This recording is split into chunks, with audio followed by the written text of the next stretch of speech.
A good crowd and a good match to look forward to, and a few formalities to observe before this match gets underway at Wilderspool this afternoon. Let's go to our match commentator, Ray French.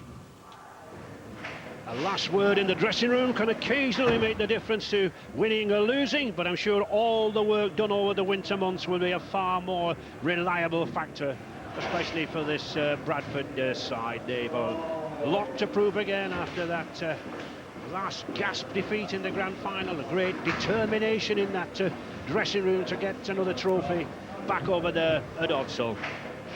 The Power Gen Challenge Cup kicking off the final season here at Wilderspool. After 120 years in this grand old stadium, the Wolves will move to a new one next year. And the players and the fans want to make it a memorable departure, and a win over Bradford would help to bring the curtain down in style. But, well, at 2-1 to lift the trophy at the Millennium Stadium in Wales, it presents a huge obstacle for these lads in primrose and blue. Pitch in ideal condition, the rain just holding off. I think conditions very much as this Bradford side, big, heavy Bradford side would like it. James Lowe's there in determined mood. Big number of the Bulls fans travelled over the Pennines, always got some of the best support in rugby league. Annie Cole and Paul Anderson there, 20-stone giant. He'll come off the subs bench, I'm sure, with great effect.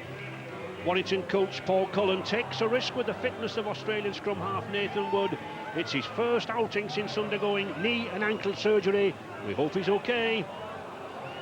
Up front in the pack, old boy Mike Wainwright returns from Salford and takes his place alongside the strong-running Burns and Domick.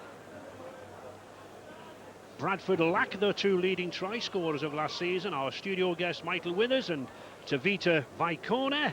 But plenty of interest in new boy Shantae Harpy, the signing from the Auckland Warriors, and a huge Bulls pack. Hooker James Lowe's fancies his chances in the middle of all that lot. And the listing of those two Great Britain internationals as sub, Anderson and Gilmore, give an indication of the strength in depth of this Bradford side. Captain for the toss, please, first. Referee Robert Connolly from Wigan, a Grade 1 official for the past 12 years, ready for the toss of the coin there with Lee Breers and Robbie Paul, two prolific point scorers, but two contrasting styles, these lads.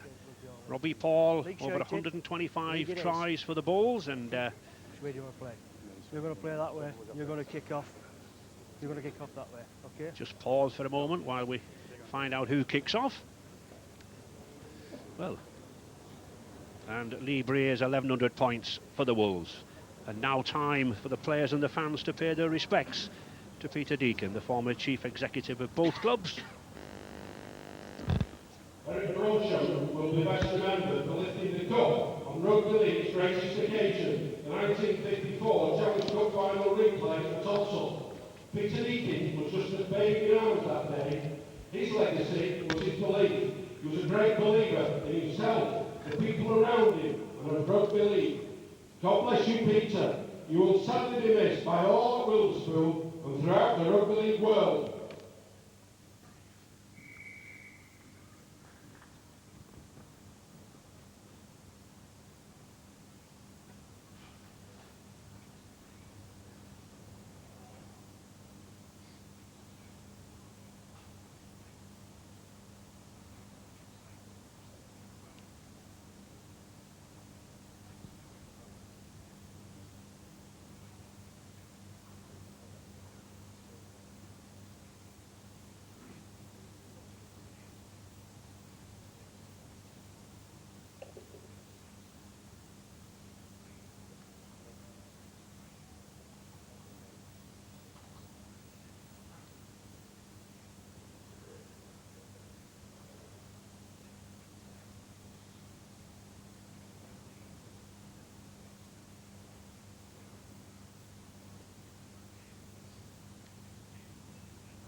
Both rugby calls will have lost a good friend in Peter. He was passionate about his sport, and it was a pleasure to know him, and he would have relished this time.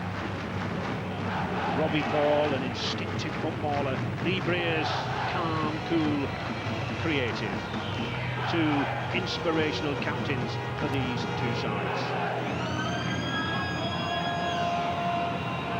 The Power Gen Challenge Cup then really gets underway for Warrington and Bradford. Could the road to the Millennium Stadium, Cardiff, begin for the Wolves or the Bulls? We'll know very shortly.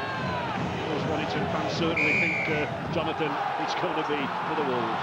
Yeah, it's a big game for Wolves. I think Paul Cullen said he'd like to play Bradford here. I don't think he's being honest there. He'd love the lesser side, but it's going to be very, very physical, very physical. That's Paul Cullen's approach, especially the two forwards, Forza and Hilton, are going to take the game to them.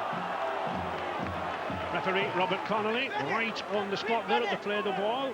The teams this season have already had a directive from Stuart Cummings, the technical director. He wants good, quick, clean, play the balls. That's one thing that they've got to learn. This is a very small pitch, and Warrington will know you don't want Bradford to play in your 22. They're too big and too strong.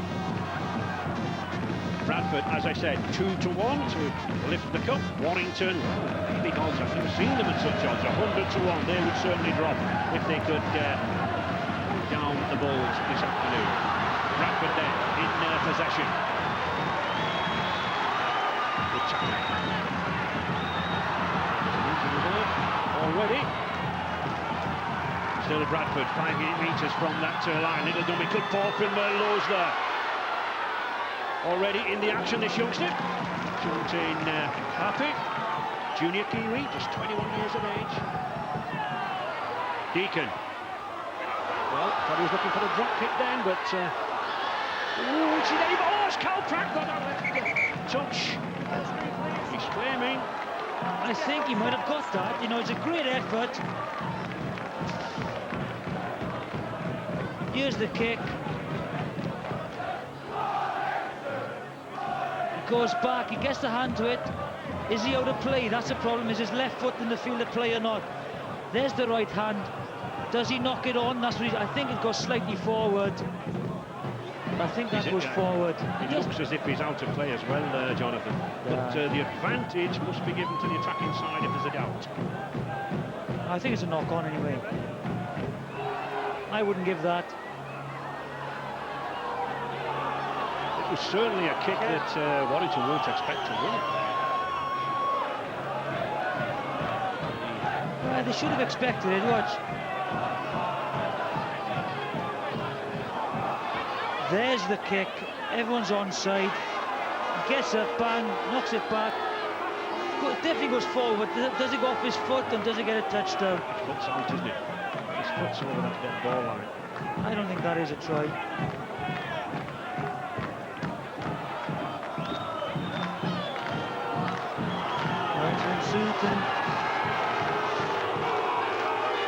Well, video referee Ian Ollerton having a very, very close look at this. I can remember 2 or 3 months ago being with Ian in Liverpool for a students' game. He refereed him in the dark. There was nothing wrong with his eyes then, and he's ruled no try.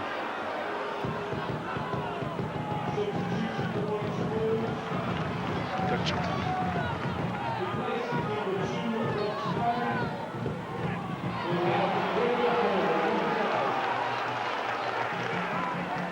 Wood.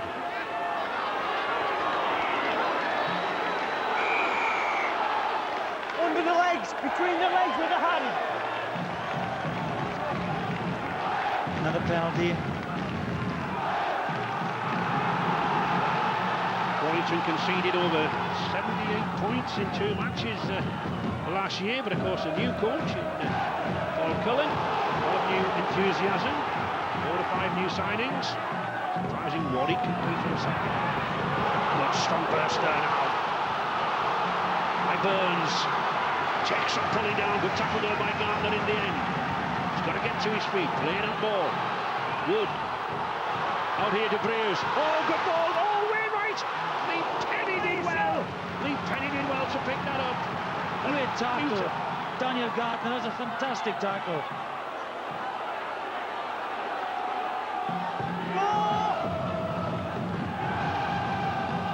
Still Warrington on the attack.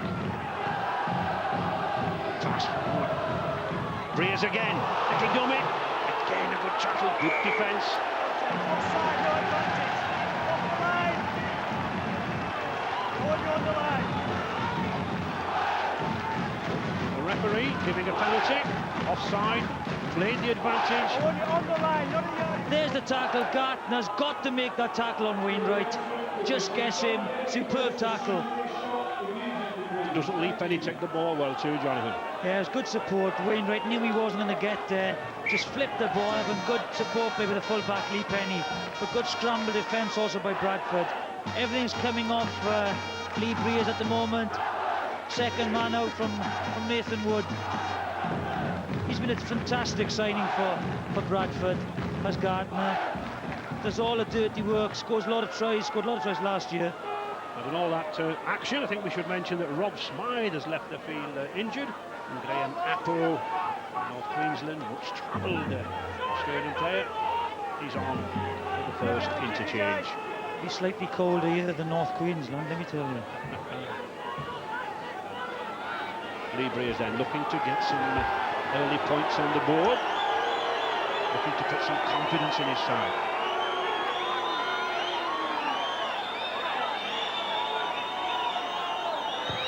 No problem. 2 points. Yeah, good start by Warrington. Good defence. That's what they've got to base their game on against Bradford. Is their strong defence. So 2-0 to Bradford. Prolific point scorer, Lee Breers, over 45% of the Warrington points scored last year by Lee. Before Deacon kicks, I'd like to say, you know, Peter Deacon, he'll be sadly missed. He was a fantastic guy.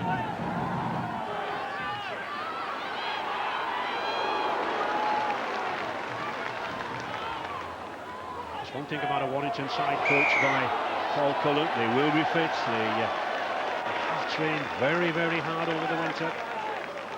As Paul said to me, they've been out in the mud and the muck. Doesn't do them any harm. Yeah, I think it's commitment and discipline. That's what he'll bring to Warrington. A good attitude. His discipline was not great when he was playing, but you know, he'll certainly put a lot of commitment to this side.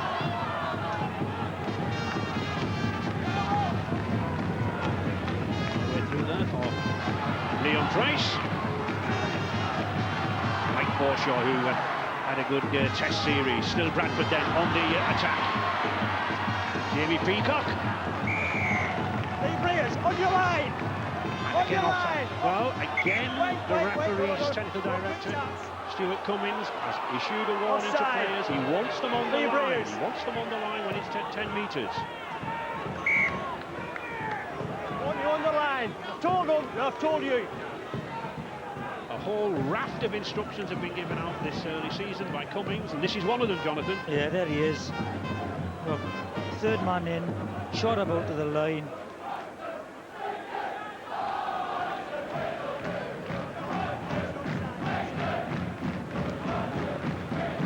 Paul Deacon then for Bradford, looking to respond to those 2 points from Lee Breers.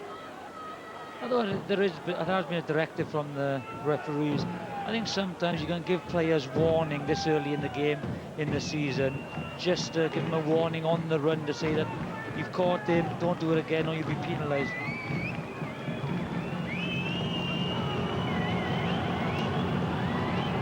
Mike Breers, Paul Deacon, very prolific point scorer last season, 346 to his credit, and there's 2 to kick him off for 2003.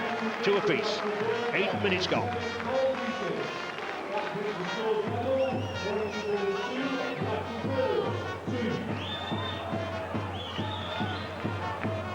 It's interesting, Jonathan, that both sides wanting to go for goal kicks so early in the game. You know, would you have thought that they might have continued with a set of 6, look for the try? No, I don't think so. It's you know, if points are there on offer, you've got to take them. It is a cup game, and it might be a tight affair. You've got to work each other out first. But any points there to be taken, you do take them. Bradford went out at the first hurdle to Leeds last year. Great disappointment there. According to Robbie Paul, he felt that they took it a little bit too casually. They've certainly worked for this one.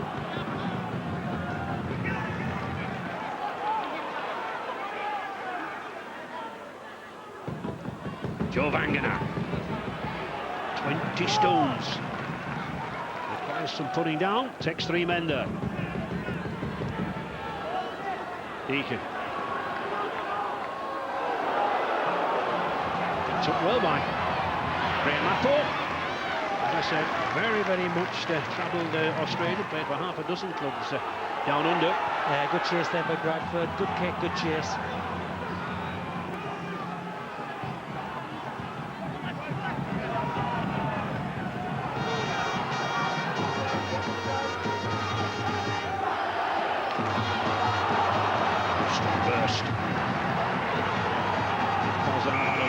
Trouble with an arm injury, but back to full fitness now. They get back.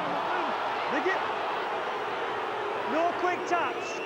No quick taps. Listen, you two, hey, calm yourself down. Yeah, you know, he's trying to get off, can't get down, the elbow's being used there.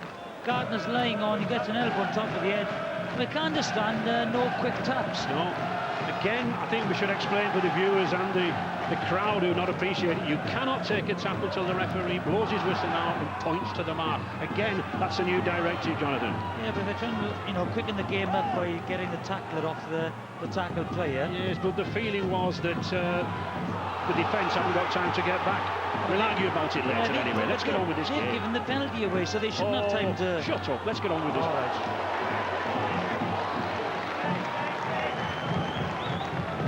Warrington with Breers. Nice run there from Dommy. Strong burst there. Oh, he's still going, is the lad. Good tackle there, though, by Stuart Fielden. These two half-backs. Direct operation. There's Burns. Is he going over? Yes! Oh, terrific burst there from Darren Burns.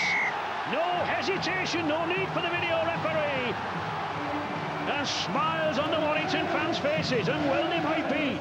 Terrific effort. Yeah, solid try. First time he had the ball in the first half, he did a tremendous break, made yardage. You've got to close him down. Gartley just pushes him off. Leon Price has got no chance. He's just too big, too strong for Leon Price in that situation. He's also got an extra yard of pace, this lad, Jonathan. He's played in the centre quite a few times last year. Yeah, big lad, big strong lad. Again, 22 yards out. Once he went through the tackle of Gardner, Leon Price had no chance, stood on the try line. Former Brisbane Broncos second row come centre. Darren Burns then.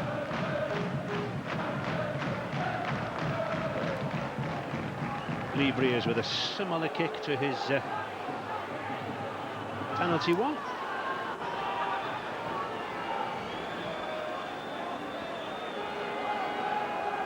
They won't be taking this game easy, Bradford, now.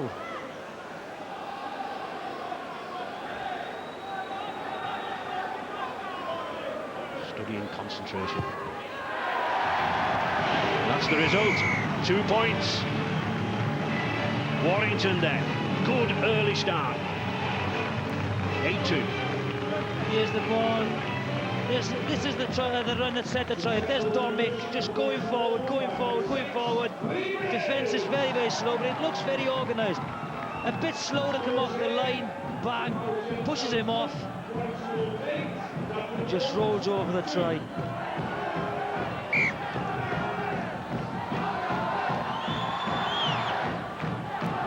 Kick. Mark Hilton. 11th season down here at Wilderspool. And as usual, Richard Duckingfield down there. Any news, Nick? Yes, Ray, Rob Smythe, the Wolves winger, is back in the dressing room. He missed all that excitement. He's trying to recover from concussion. He took a blow in the face tackling Paul Deacon. Seemed willing to continue. They had a long look at him, but he obviously wasn't too sure where he was. He's in the dressing room now, feeling nauseous. They won't take any chances with head injury, obviously.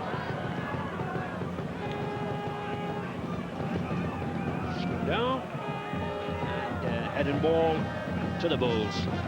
Yeah, poor pass by Burns. Just opportunity, and there's Smythe lonely figure in the changing room. Well, you can't take any risks with the head injury, can you, Jonathan? Doesn't look very happy, does he, at all? Well, I just wonder if he knows where he is. Yeah. Just Right side, let's presentation, one two hands of the post-war ball. win for Warrington over Bradford in the Challenge Cup way back in 1890. Just look at that possession there, Jonathan. For Warrington. Yeah. Just shows how much they really have to this Bradford side. And holding down again. Quick enough, mate. Gotta get your hands out. They haven't made many mistakes, have they? That's the difference. They've held onto the ball. A few errors, but just try and keep the ball away from the Bradford side. And again, this is Lee Penny. I think he's twisted his knee. Lee Penny missing from that full-back position, so Warrington already 2 substitutes down, and well, Lee Penny hobbled off the advantage, although not got the points, with Bradford. 5 metres then from that Wolves line. Good ball. Deacon to Robbie Paul. Price coming in nicely. Just can't get away. Good tackling. Good cover tackling there. Deacon. Bullshaw.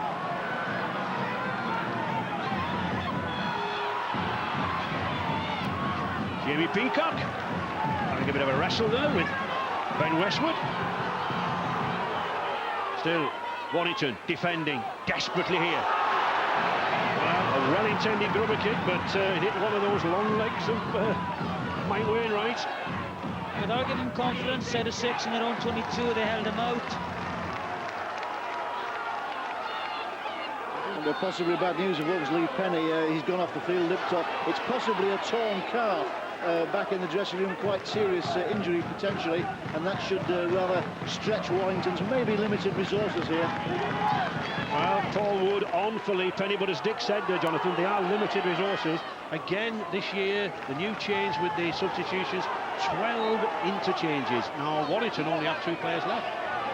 Yeah, and that's what I said, the strength of the squad is very limited, no money to spend, and that's the difference maybe between these 2 sides. The strength of the squad is immense on the Bradford side, and that could be a telling factor towards the end of the match. And many coaches do feel that the 12 interchange rule will help the sides with the big, heavy packs to roll on and rumble about, as Bradford have got. They've got Paul Anderson, they've got Gilmore to bring on. Peacock.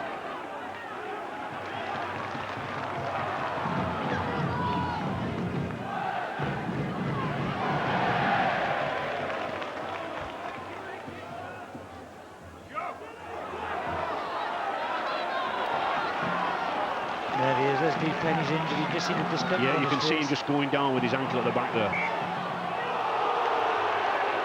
Hands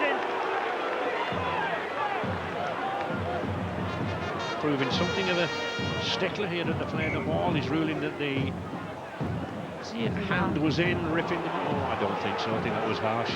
Well, there was definitely a hand in there, so I don't think he was pushing the ball out. Top of the ball. well, he should keep his hands away, Ray. You know, these boys, the attacking players, will look for the penalty. There's another lad not feeling very, very happy. Lee Penny, just concluding his testimonial year.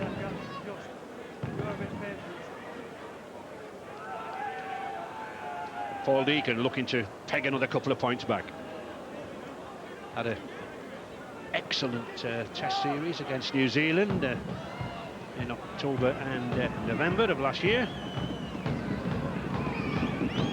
Really maturing into a fine footballer now.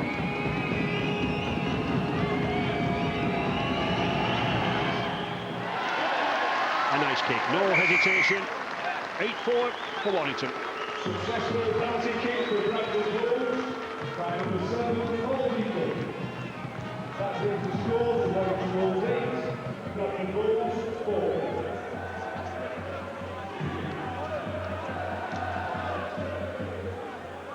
Okay, Nick.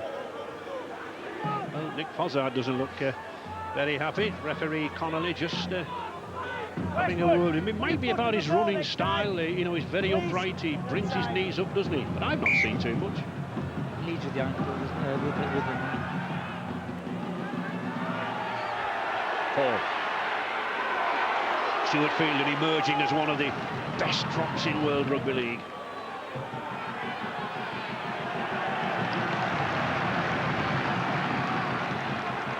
Pratt. Deacon. Forshaw.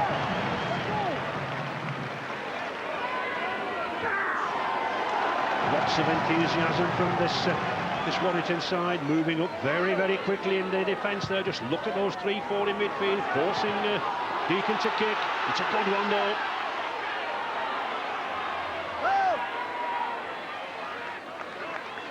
Again, the chase is very good. Looking for the 40-20 was Deacon there, but if he doesn't get it, you know, the chase is very good. Ian Sibbett, another of the old boys who have come back to Warrington this year, had a stint at Melbourne Storm the past 15 months.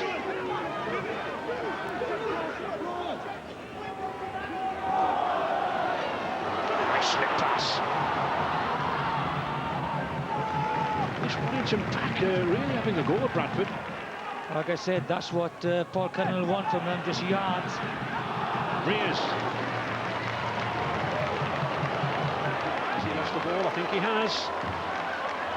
Yeah, good tackle. Peacock stripped the ball as well. Here's the strip, look. Ball and all tackle. Strips the ball from Apple. Bradford trying to make headway down that left-hand side. The Shontain Huffy. Nicolo.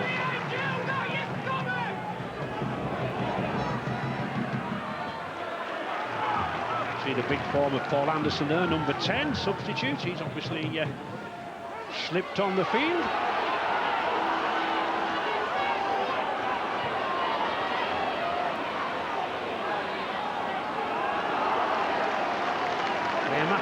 Serving well in the full-back position. Yeah, well, it wasn't a very organised kicking game there. Nothing on for them, and James Lowe it was a nothing kick. Again, the chase was good, but you think a team of this quality would use the kick on the last tackle a lot more productively. And again, James Lowe's penalised for holding down. Again, silly play, nothing on there for Warrington. Whereas now they'll have a good kick to touch and good field position which to attack from. 7 penalties already in the game, Jonathan, and I think 6 of those for incidents around the play of the ball, so Mr. Connolly certainly applying the rules. Well, we saw that in the previous game with Wakefield and Castleford. Bazar charging through, but again, well looked after there by Mike Forshaw. Burns. Impressed with this Warrington pack so far. The question is, can they keep it up? We all know what Bradford can do. Lead Rears. Nice slip inside, but again, good cover. Just 5 metres now from that Bradford line. Again. Oh! Exasperation there for Ian Sibbett, but well intended, and he's a tall lad, he can get up for it.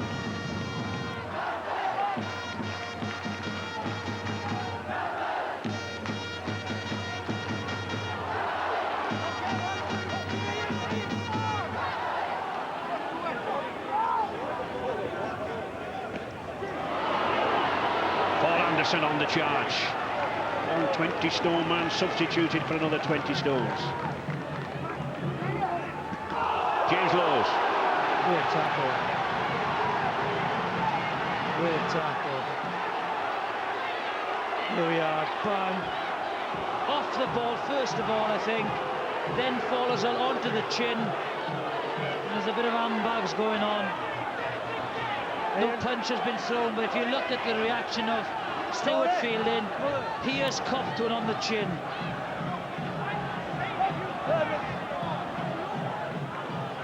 Well, we'll just have a listen to what the touchman says. The big fella, he just made it smile enough, to be honest with you. Aye. Here. Aye. Okay, so let's play on. Play the ball back here. Yeah, for Warrington. Okay. Let's go. Okay. Come in, guys. Play the ball here. Wait. Give him the ball. Phil Brooks, the man with the yellow flag. Well, he was... Hit the ball first and then went after the chin. Watch. Bang. Great tackle, I think. A little high. Well, the touch judge said he made a meal of it, so I'd love to see the touch judge take one of them on the chin. No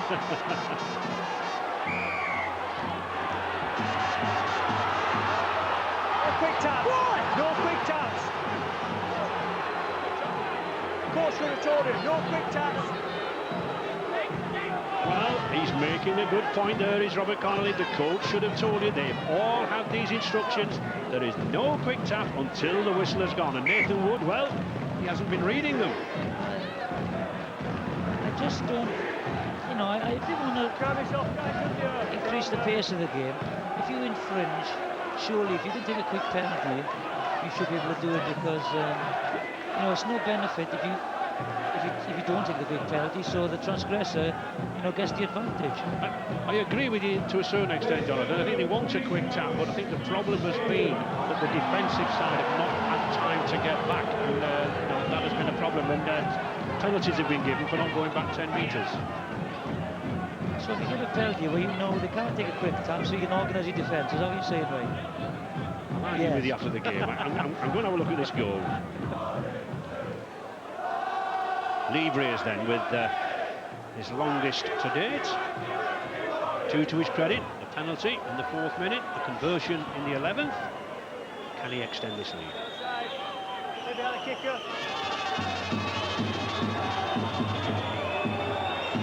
39 metres out. Strikes it well. Yeah, as I said, not the biggest pitches in the league, so anything in the opposition half, I would expect both these goal kickers to go for goal.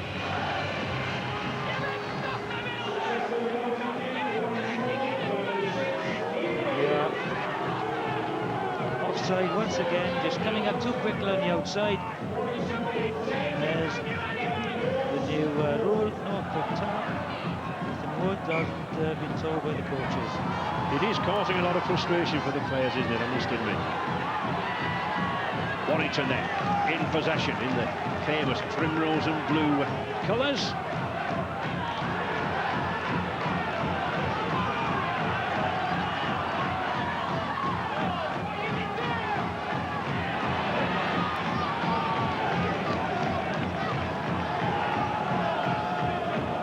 John Clark having a go himself from acting half-back and doing well. Not seen a lot from the hookers around the ruck area.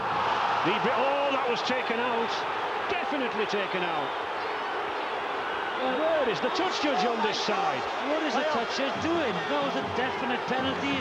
Peacock went to look for him. And Breers is in some difficulty there. Well, it wasn't really a nasty challenge. There's the kick, look. He leans into him, that is a penalty. Definitely.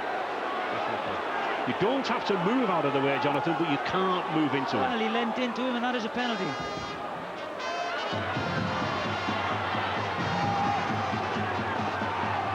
Lee Breers is certainly feeling a blow somewhere. He was holding his sternum as he ran back. Looks okay at the moment. Warrington, with the opposition in mind before this game, have been concentrating and practicing on being very quick and slick round the play the ball, speeding the game up. They know that Bradford can overrun sides, but they're matching them for intensity so far. It's a good kick. Well read. And that will be a dropout under the posts. But I think Warrington will just be happy not to concede any points here. Graham Apple doing well just to retain possession, actually. 2 big men bearing down on him. There's Hoppy.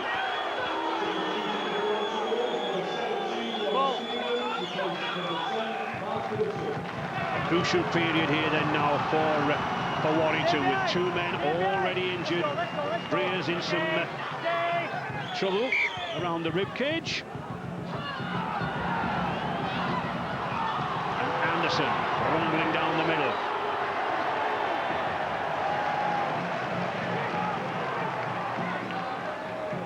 Stevens into the action. Again, another old boy, had a spell up at Whitehaven last season, and Paul Cullen brought him back down to Wilderspool when he too left Cumbria. Robbie Paul. Bit loose, defence working overtime for Warrington. Here we are. That's Forward. unlucky. The right ball was on, there were numbers outside. Pass went to ground. Always excitement when this lad has the ball though, isn't it? Extremely talented player. Can do everything, you know, you can't give him any space whatsoever. And Westwood. Warrington coach Paul Cullen was actually wanting to move the ball wide against this Bradford side. He didn't want to take them on in their own game down the middle, but he might be a little constrained now. He's lost a full-back, he's lost a wingman. Good ball, beautiful pass. Now then, Sibbett, here's a chance. That ball, oh, should he have passed it? Good Burns have gone himself. Still Warrington on the attack. Oh, what did he slip it for? Offside. Offside again. Way offside. Well, not the brightest play by Burns. Here he goes, he goes in, there, numbers on the left, he should have gone out wider.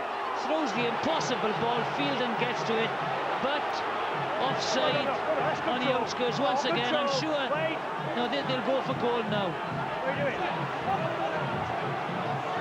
Offside. On the line. No, I think he's taking a tap, Jonathan. Or is he? I think you're wrong. Yeah. Well, they were arguing again about that quick tap, wasn't it? I think it is a factor that because they couldn't take a tap as quickly as you wanted, they've had to opt for goal. Yeah, I think so. This is a lovely break by Clark. Gets the ball away. Sibbett, you know, he's a centre playing on the wing. Didn't have the legs to get there. Good scramble defence by Peacock. Just didn't have the pace to get there. You know, it's a pity that Rob Smythe wasn't on, because he would have finished that off. Not a very happy Brian Noble there, the Bradford coach. Well, it'll be a happy Lee Breers if he can put this over. Doesn't seem to have anything wrong with him now. Recovered from that shoulder charge. Conditions good underfoot. I don't think I've seen this Warrington ground looking better for some years.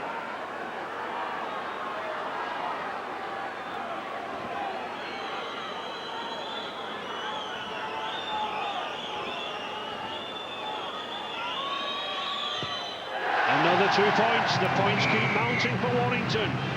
So just less than 10 minutes remaining in this first half. Everything going right for that man there, Paul Cullen. 12-4. Bradford really, you know, having imposed themselves in this game. The forwards are being kept in check. There's not much sign of Paul and Deacon running the show, so he'll be a very contented man the way that Warrington are, you know, keeping in this game and controlling it. I think that is the difference so far at half-back, Jonathan. Breers has especially been far more effective. Breers is a very talented player, and surely there is some place somewhere for him in the Great Britain lineup. He does, you know, cause a lot of problems in attack for opposition sides. Bozzard.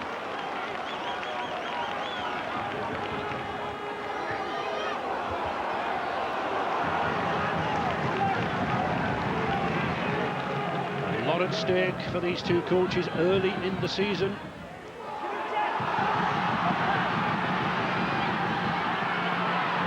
Never let a ball bounce. Carl Pratt.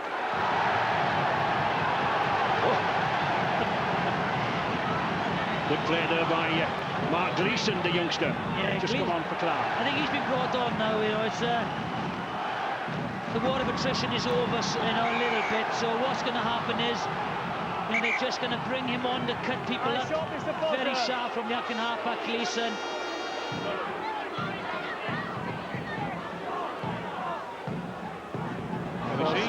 Bozzard. And again, that is a silly tackle. They had them on the cosh a little bit in their own half, using tackles up. There was no need to come in, was there? Exactly. But it puts Bradford on the attack. Can down low somehow, conjure a try. Robbie Paul. Price. Plenty of pace, this lad. Coming in outside from the full-back position. Paul again. Jamie Peacock. Still Warrington dominating the proceedings. 6 minutes remaining in this first half. Deacon to Paul Anderson.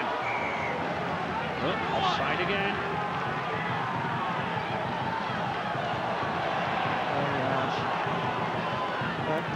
As long as he's consistent, no one worries really. As long as the referee is consistent, Robert Connolly, no one can argue. Taking the tap. Deacon. Peacock. But again, good cover defence, sliding across there. Warren Stevens. Deacon again.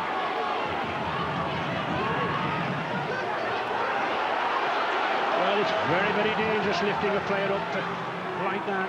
You cannot make a spear tackle, nothing there, but it can often happen. You can give a penalty away. Scott Naylor. First time we've really seen him in this half. And again holding down. Captains. I think he's going to Captain. warn both captains now and just tell them to go back and tell their players, don't lie on in the Let's make it tackle. quicker.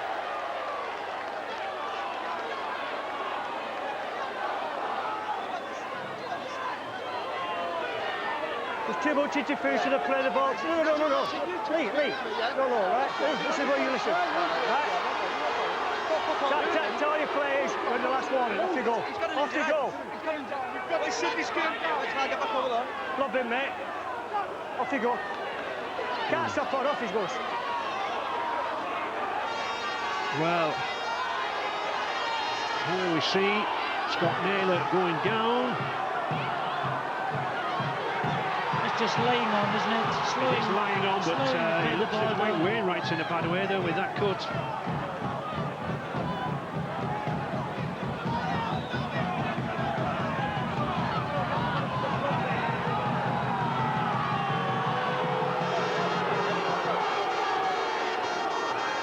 Yeah, Clark is coming back on. He's just gone off for Gleeson. He's got to come back on now. I'm sure he'll be back on. Stitches. Strap it up and get him back on. That's a nasty cut, and the blood bin again counts as an interchange, so Warrington really in trouble. 3 men totally out of the action at the moment. Bradford trying to take it. Oh, he's got over! Robbie Paul twisting and turning! Strength, skill! We talked about this man as an instinctive footballer, and he struck at last. Yeah, hasn't been involved nearly at all in this game, but that's what he's all about. Just comes in, quick feet, tremendous power. Here he goes, he's on the ground, just stretches out, good try. Here's the dummy run across the ruck, steps out of one tackle. Clark, who's just come on, runs at the fresh man, maybe slight lack of concentration. Here he comes, bang, Clark goes up, just come on, steps out of it, twists and turns, gets the ball down.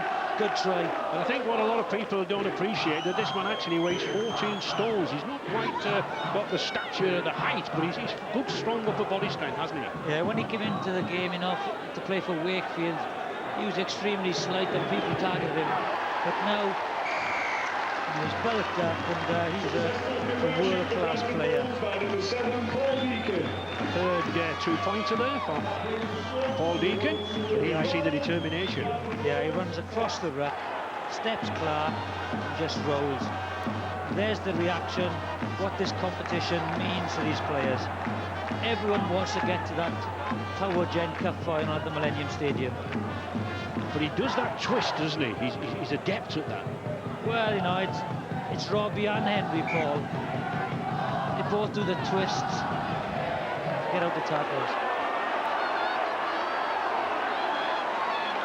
The only twist in my playing days was, what was his name? Chubby Checker, was it? The twist again. Mike Forshaw.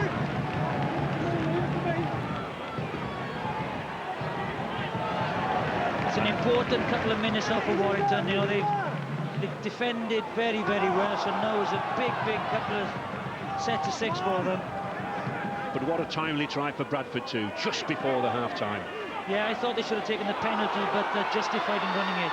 Bobby Paul again, coming more and more into the game, but that's a good tackle. Nathan Wood covering across as a good half-back should be. Less than 60 seconds remaining. Oh, here's a chance again. Well, I was just about to say well picked up, but Graham Apple's lost it. Price has picked it up. Flop, Mr. Happo, you flop. Tackle was complete, you flop. I think that Appo's held back here. Watch this. He loses the ball, right, goes to regain. You can't see there, he's held back in the tackle, and what he does, he just flops on it. There we go, Appo just drops the ball.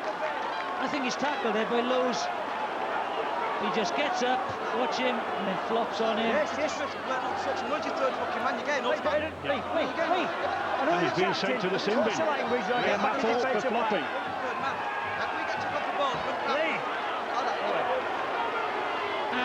Well, they gave the warning, and I said they were important set to 6 here. Now they're going to go into the half on equal terms, but with one man in the sin bin for the 9 minutes, the first 9 minutes of the second half. I think there'll be some telephone calls to Stuart Cummins' office on Monday morning from referees, players, clubs, secretaries, etc. Certainly the not new interpretations, but the reissuing causing problems.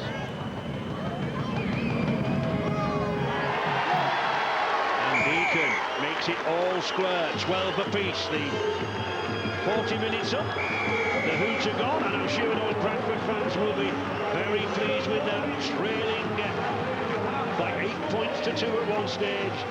Clawed themselves back into the game, but I think everything will depend, Jonathan, on how many players Warrington can get back on this field in the second half, fully fit. I mentioned before the game, you know, the strength and depth of Warrington, the bench especially, and it'll be severely weakened now with injuries to the 2 players early on in the game, Smythe and Lee Penny. But it will be interesting. I think Bradford and Noble will be happy if they've come back into it, but you've just got to come back out again and do exactly the same job, Warrington. Try and get up to the half of the Bradford side and then just take the opportunities.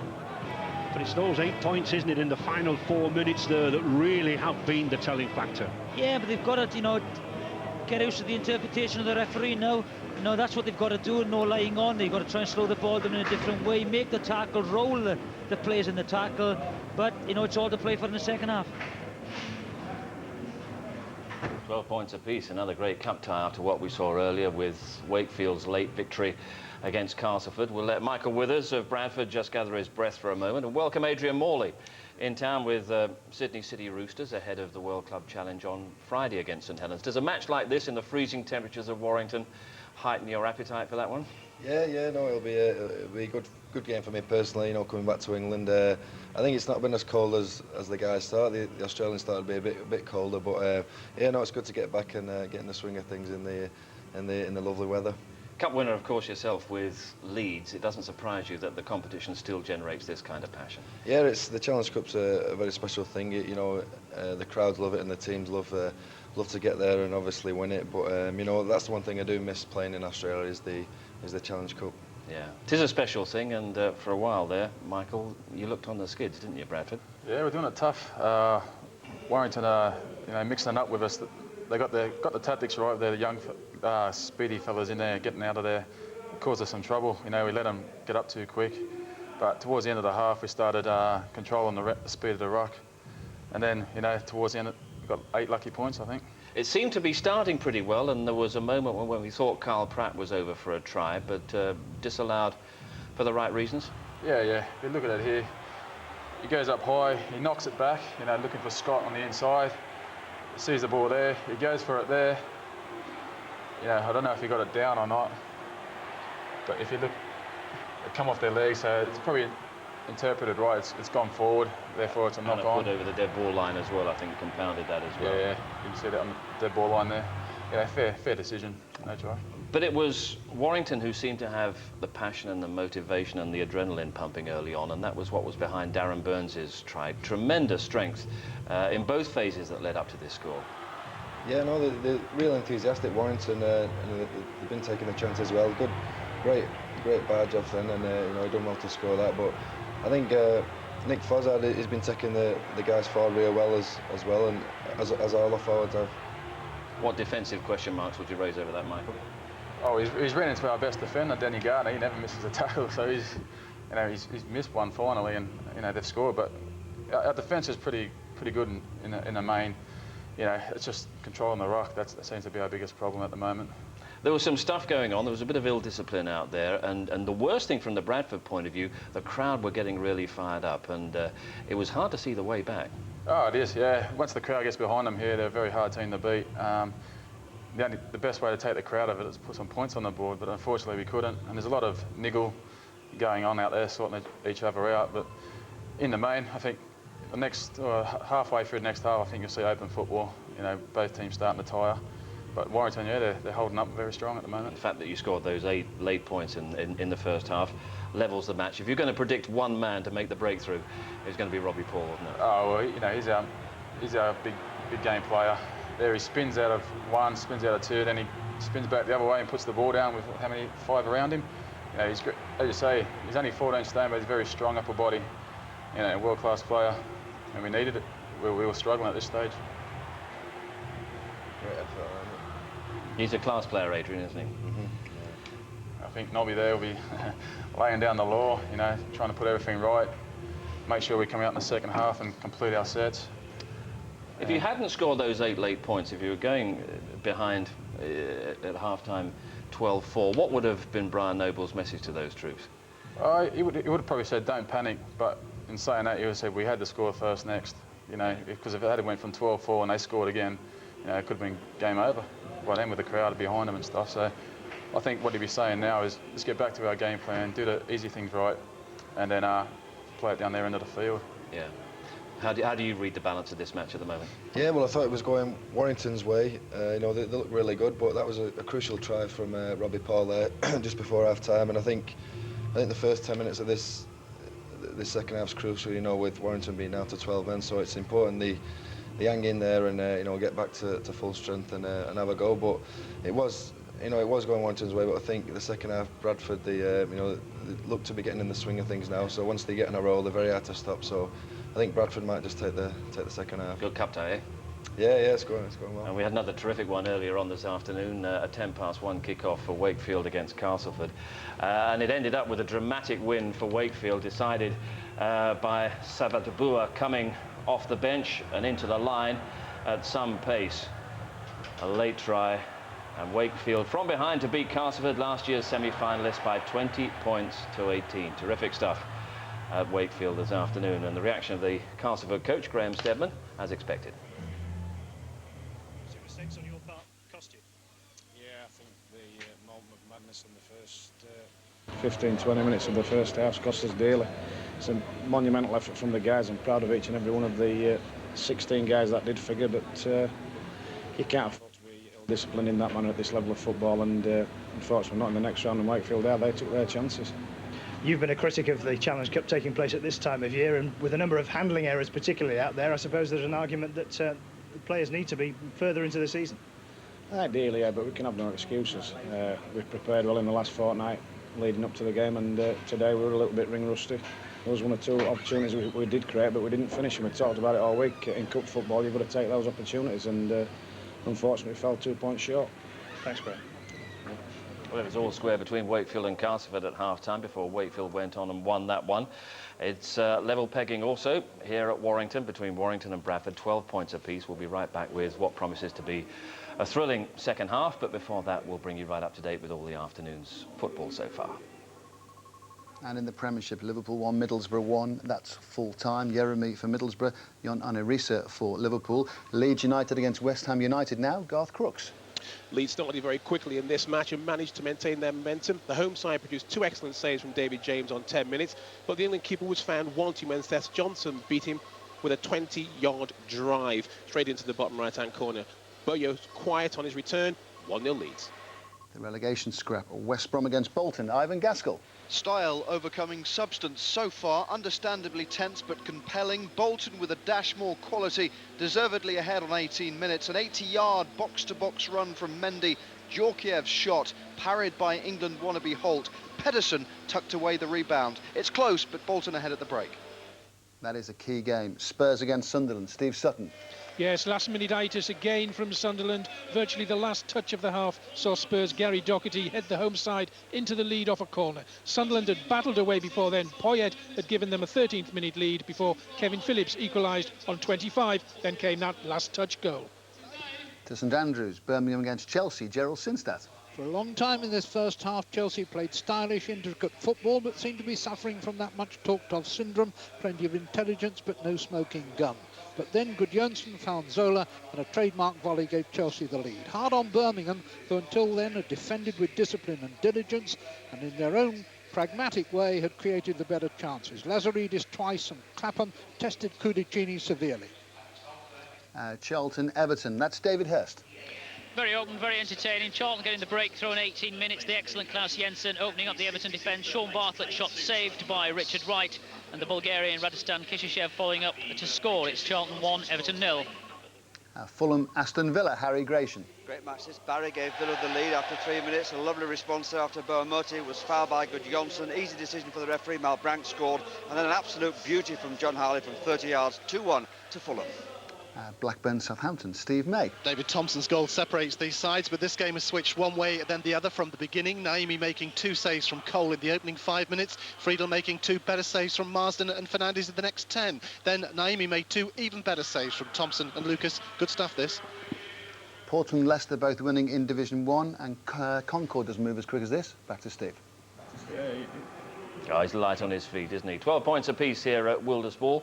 The match between Warrington and Bradford, 4th round of the Power Gen Challenge Cup. Michael Withers of Bradford enjoying it with us, if enjoying is the right word. This is a huge 40 minutes coming up for your Bradford teammates. It is, yes. I think being there, probably be on their mind for last year's disappointment now. We've got 40 minutes to get it right and make sure we get through to the next round, but it's not going to be easy. Warrington are up for it. And certainly for the first part of this second half, Bradford have a one-man advantage. How significant could that be, Adrian? Yeah, I mean, if you take a man out of any team, it's obviously going to make a difference. But just that, you know, it's a very crucial time. So I hope they hang in and you know, get back.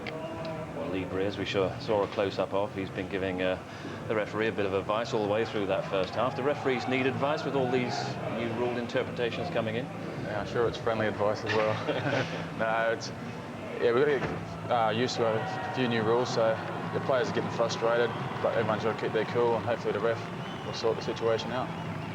OK, there's the man who got Bradford back into the match, Robbie Paul, with his try just before half-time, helping the scores to 12 apiece as we head into this second half of the Power Gen Cup, 4th round tie, and Warrington and Bradford. We're back with Jonathan Davis. A huge 40 minutes for Bradford, as Steve suggests, but an even more important 9 minutes for that man, Lee Breers, and his 12 Warrington players. Just remember, Graham Apple in the sin bin for flopping on at the tackle. And I'm sure Paul Cullen, the Warrington coach, knows that, Jonathan, this 9 minutes could make or break their Challenge Cup run. Yeah, they've got to try and slow the game down now, try and keep possession if they can. You know, it's very, very equal, isn't it? 58 to 50 in the tackles, missed tackles 5 by Bradford, offloads Warrington 3-0. Errors very, very low, fair play, but the incomplete sequence is 4, look. But that's a very interesting statistic, isn't it? Very high for the modern game. 14 penalties conceded, of which 6, in fact, have resulted in points.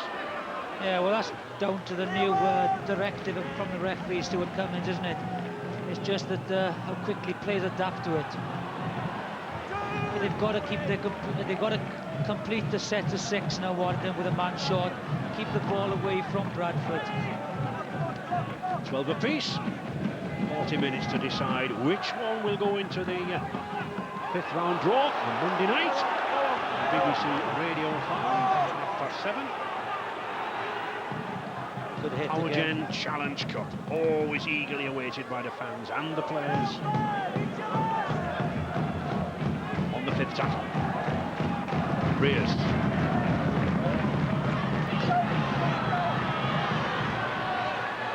intention kick, a superb kick, making Bradford's counter-attack go back into that in-goal area. Good chase. Bradford suddenly find themselves 10 metres from their own line. Leon Price. Good tackle there by Fodder again. A superbly weighted kick. Nicolo getting a quick play to wall. No, wait. Well, I thought that could have been a forward pass. Okay, let's go. I think he'd already blown up Jonathan for it offside. I think it was the speed of the play of the ball that caught Warrington out there. That's a forward pass, but they were never 10 yards back, 10 metres back rather, so...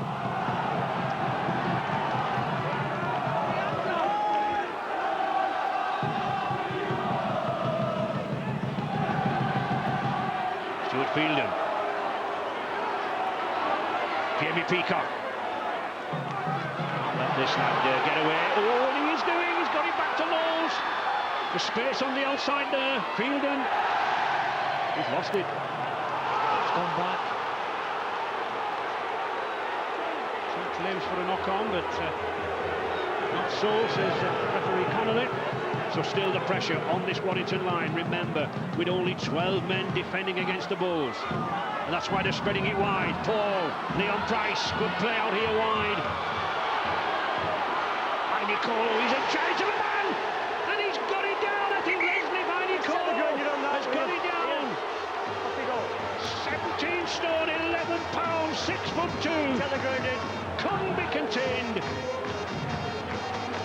Has he grounded it? That's what we're checking.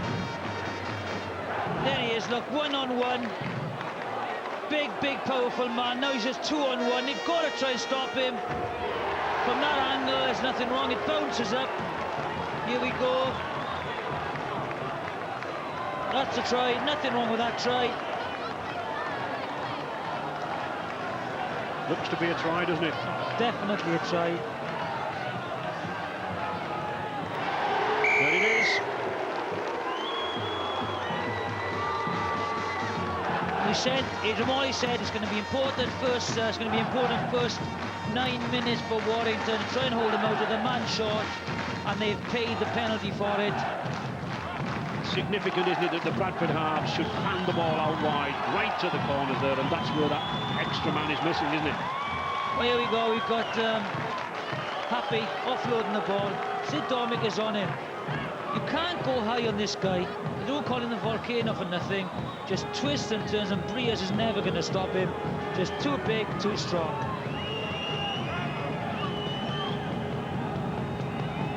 Paul Deacon.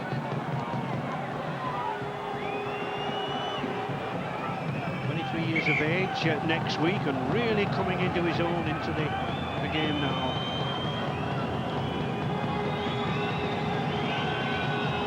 Very fine combination and movement. Ball. Not the best of kicks. No, that hasn't gone anywhere.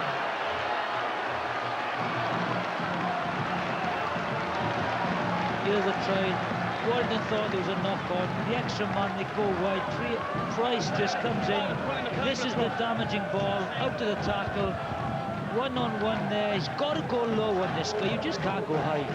Pay the penalty. He had everything to do, didn't he? And he did it. 16-12 for Bradford.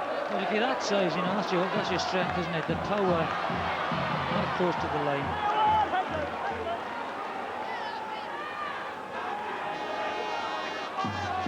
Well, Warrington's depleted resources could be remedied to some extent by Mike Wainwright. He's had some stitches in that nasty gash over his right eye. He's happy enough. I spoke to him a few minutes ago. He's about, I think, to return to the action here, but you really do fear now for the rather threadbare resources that Warrington have at their disposal. Deacon sensibly putting the kicks in and keeping Warrington contained in that 20-30 metre area.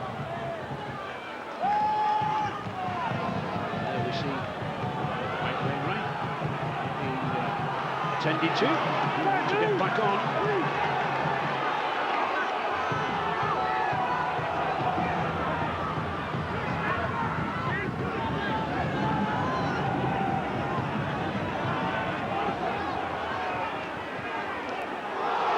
Burns stopped in his tracks there by Lee Gilmore. Moved in very, very quickly, did Gilmore. Nathan Wood. Again, no way through there for the Warrington forwards. Good tackling there from Mike Forshaw, leading the way as ever.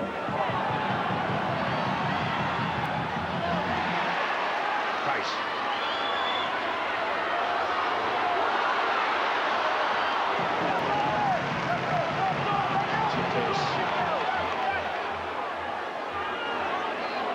Well, Wesley Vainicolo wanted more of the action here now. It's getting a little bit cold out there on the wing. Anderson. James Lowes.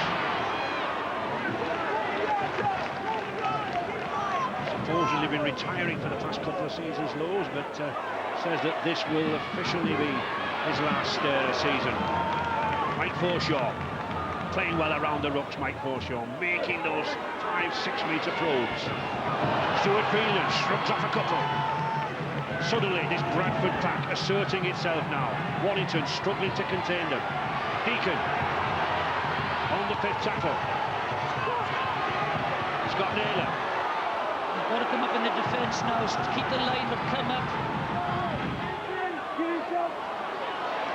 It's a tester.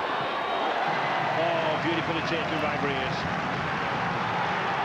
Did well to leap in the air and no one could actually tackle him. Lee Breers has got to be careful now. He's going to be involved with the referee, Connolly. There's only one winner there.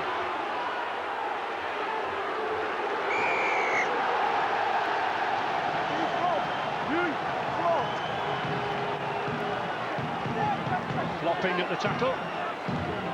Just dropping on the man when there's no need. There we are, number 10, Anderson, flops on him. Imagine having that 20 stone flop on you.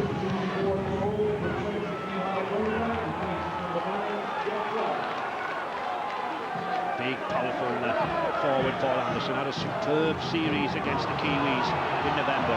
Hozza leading the charge straight into Anderson. Still, Warrington battling bravely here. Back into it. The forwards have gone quiet. Now the two props have got to get on a charge again. Nathan Wood. Burns. Run well out wide has Darren Burns. Wood again. Wood and Breers trying to conjure up something here now.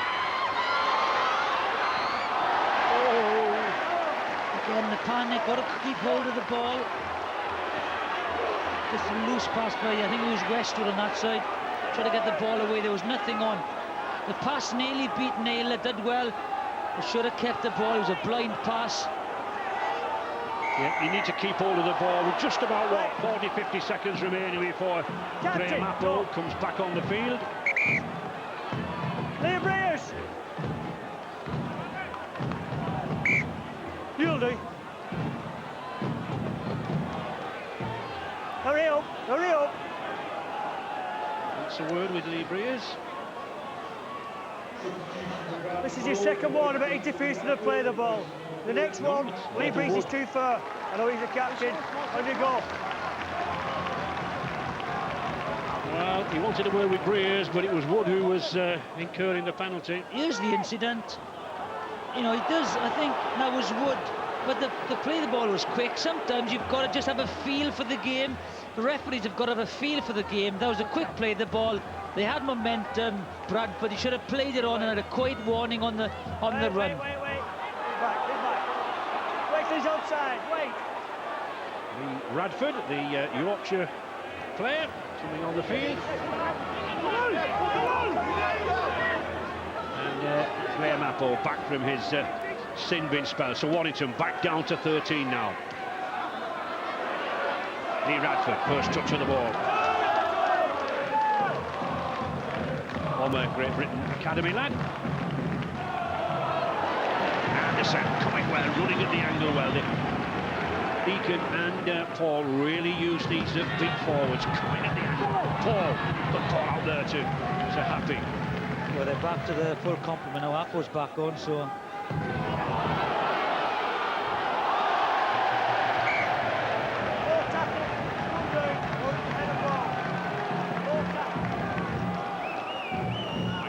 back on.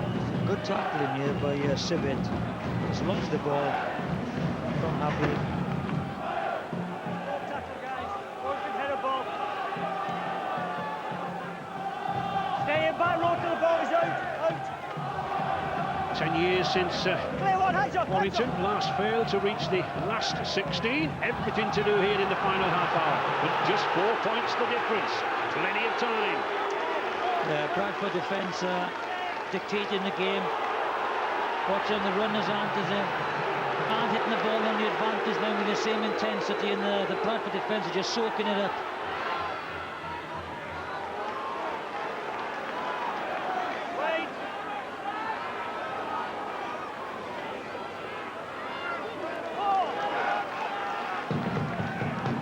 Bradford containing Warrington here, and I think that looked a forward pass.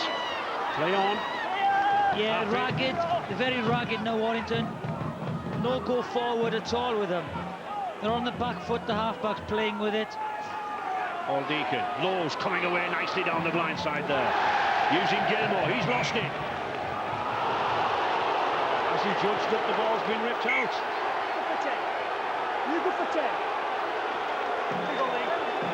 Yep, he's judging that Lee Breers has ripped the ball out, and I think he's... Well, I think he sent Sid Domick off for descent, kicking the ball away. Yep. So, Sid Domick in the sin bin now. You just can't afford to do that against Bradford. Here we are, look. Penalty's gone. Descent. Off you go, son. Have a little spell in the bin. Warrington then, playing this match, well, at least for 20 minutes with 12 men. Again, you know, they're very confident. They've gone for the try to kill it off with a man short. Lowe's, just a little hesitation there from James Lowe's, but he almost got a second chance. Vainicolo. Good movement, that 40-metre pass there, almost outflanking this Warrington defence. Robbie Paul. Again, a little hesitation there from Robbie Paul.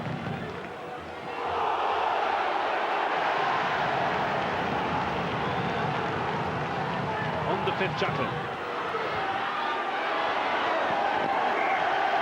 You know, confidence is one thing, but when you're winning only 4 points, maybe they should have gone for the penalty.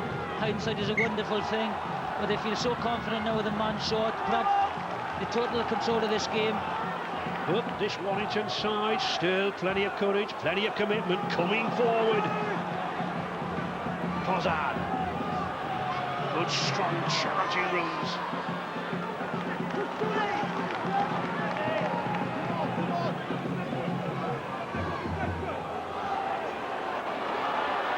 Nathan Wood can't find a way through. Just look how packed, how compact that Bradford defence is. Packing the middle. Yeah, they're very flat, aren't they? Very flat, Warrington. They need to hit the ball, you know, right on the line and put a pace into it, some pace. Wood. Breers, rather. Picked up well by Shante. Oh, and a good pass to Vainicolo. Good tackle. Ian Sibbett getting back well there. Price, superb run over the other side, step from Price now then, Price will score, wonderful timing to come in the line, and a try there for Leon Price. Power, pace and style. Yeah, great try to Price, great try again, you know, he just stepped a couple of people, but that was down to quick play the ball. Again, a poor kick. Missed tackle by Wood and Wainwright. Lovely step, leaves Apple for dead. And just foot on the gas and he's away, not going to be caught. Again, Jonathan, like all of these Bradford players, it's the sheer size of them as well, not just I mean, 6'4", 16 stone, but just 21. Yeah, it's just a quick play the ball, a missed tackle. That's right. Paul Deacon with what should be a comparatively straightforward conversion for him. Those Bradford fans packed railway end there. Anticipate the 2 points. And they get them.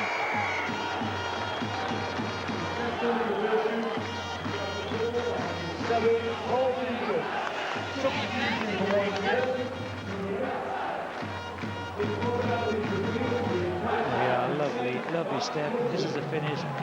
Briers knows he's not going to get to him.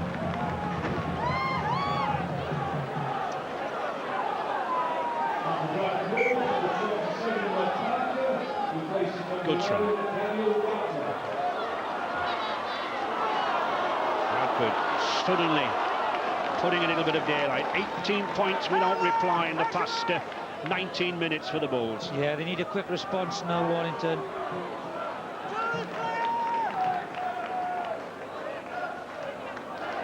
I think Brian Noble does know now he's in the ascendancy. He's got all the 4 substitutes. He can roll on and off. He can use these 12 interchanges. He's in command, isn't he? Yeah, and he knew that it would be tough for the first hour. Now he's got to make a few changes to sort a few things out. Here they are again. Can he get the ball to Nicolo? No, he can't. But this is proving a good combination here now down this left wing.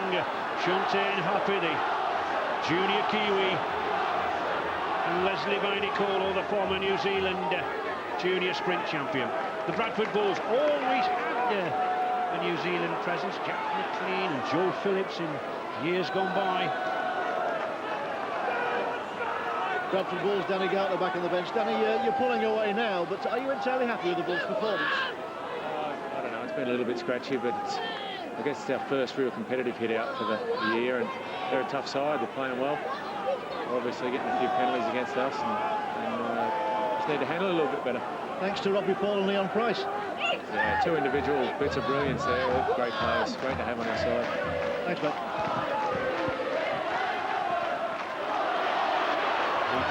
Leon Price causing problems now down the middle with that sidestep.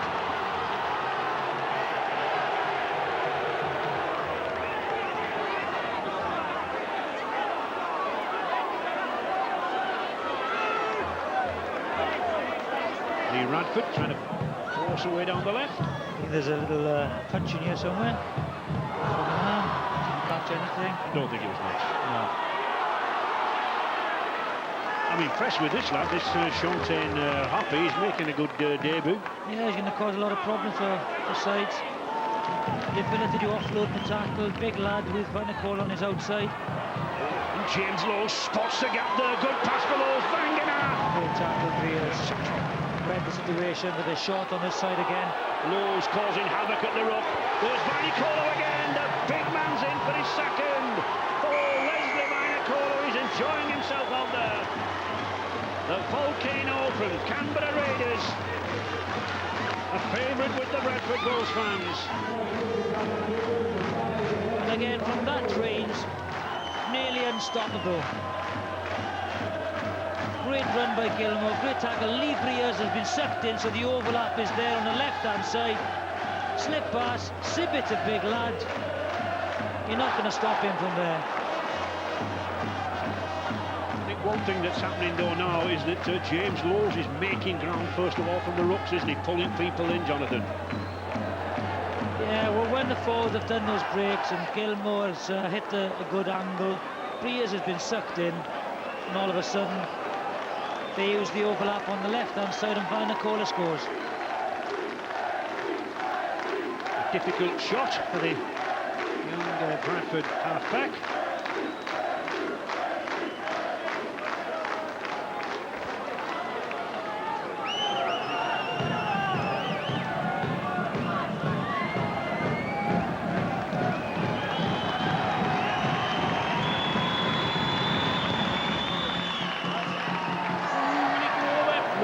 Just across the face of the post, so Beacon just has to be content with this Nicolo try.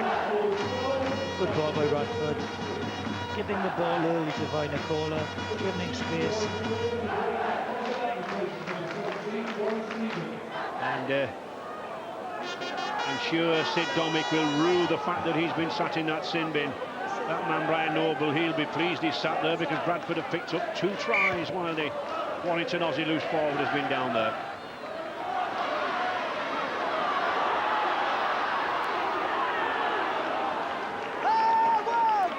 I think he's had his options cut down, Paul Cullen, hasn't he? Yeah, the 2 injuries early on really took the stuffing out of them. You know, they'd get quiet, they'd be tired. Bradford then would rotate their forwards, their props. You know, Anderson, Vangener, and they'd all be coming on fresh. Certainly, I think the Warrington performance all goes well for the new season. A lot of enthusiasm here, a lot of you know, look at this Mango again. He was in touch. I think we should remember too about this big man. He's not only big, he's not only powerful, but he was the New Zealand junior sprint champion. He has pace if he gets away. Yeah, lovely ball out to the tackle. Just bounces off Byrne. Should have made the tackle there. But Apple comes across, uses the touchline as an extra defender, just bangs him over.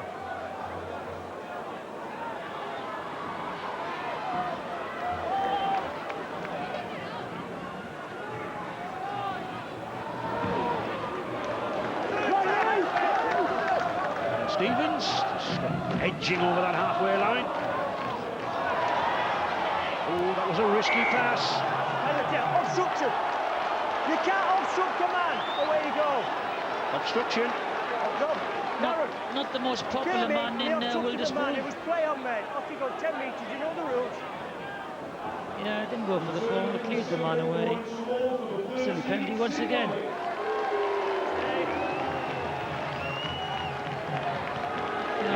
Warrington awarded only 7 penalties in comparison to Bradford's 12, but that's how the cookie crumbles, doesn't it? Yeah, but Breers has got to be careful. He keeps chipping away, chops in to the referee. He's going to get done. Gilmore. Bradford threatening again, 26-12 in the lead, 18 minutes remaining. Warrington desperately hanging in here. Lee Radford.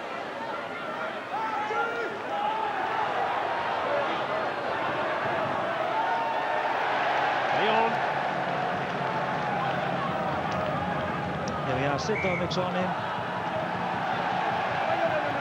Tries to offload, loses it. I think it's Warrington penalty now. Ironical cheers from the Warrington fans too when referee Robert Connolly awarded Warrington the penalty. Now then, what can Lee Breers do here?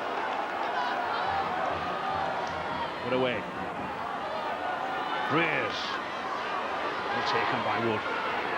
He's stuck up well. He's been suffering from injuries over the off-season. Didn't go away for the warm weather training with Warrington, but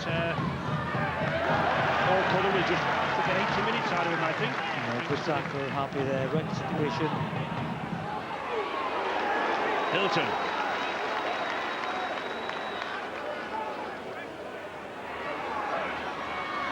Nice switch down the blind.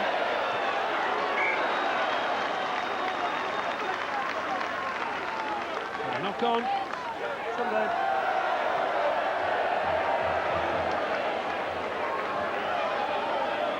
The ball there, off the shoulder. He's not going anywhere. Second row in, please. Head it down, Byrne, please. The ball goes. Returned from the Melbourne Storm. Seconds in, heads in, wait. Stop there, stay. Deacon. Robbie Paul in the loose forward position.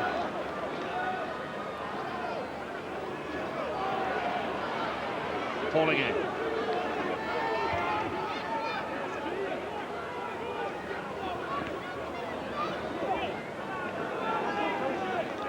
You know, they won't do anything silly now, Bradford. Close the game down, get the kicking game in, solid defence.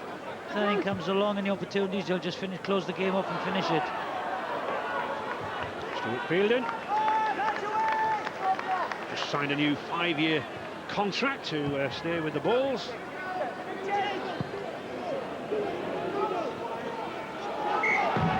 I don't think that kick going out of play will really trouble Bradford. They're quite content just to keep Warrington down here.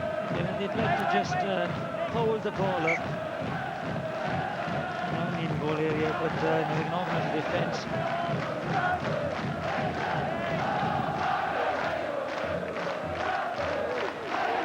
Warrington, though, still coming forward. A lot of energy, a lot of enthusiasm in this young side. But no way down the middle. Wood. Lee Breers. There's a big hole there down the middle and no one came for it. He got a lot of enthusiasm, a lot of commitment, but no idea, not many ideas yet. They can't unlock this Bradford defence. And they lost the ball. Terrific tackle down there. Track can't get away. Is he in touch? No, he's not.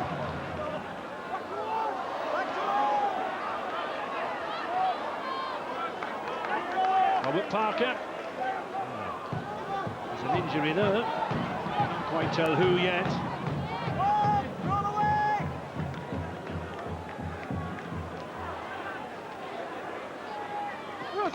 Nathan Wood dumped to the floor. Not the biggest of men, only 12.5 stone. He will have felt that. Still Bradford driving forward. Lee Gilmore. Good move by Pratt there at the acting half-back position. As a wingman, just got that extra yard of pace. Almost caught out Warrington. Lowe's. Stub of a kick. Oh, good kick. Apple read it well.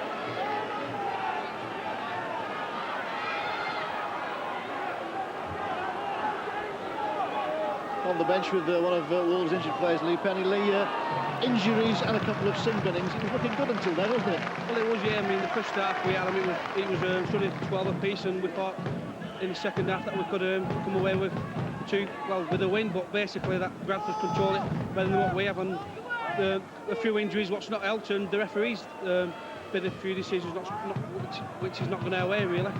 So Lee Breers had quite a lot to say for himself, actually. Well, that's Lee. I mean, Lee's a professional player, and he just believes that the refs give us a few bad decisions. Thanks, Lee.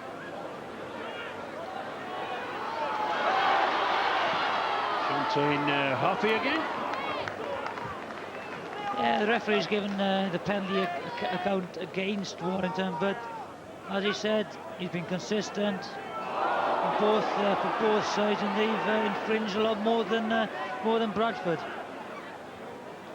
James Lowe's going away again. Interesting, Jonathan. I said that's his 23rd run from acting half-back, and mainly in the second half. He's changed his style, hasn't he, this match?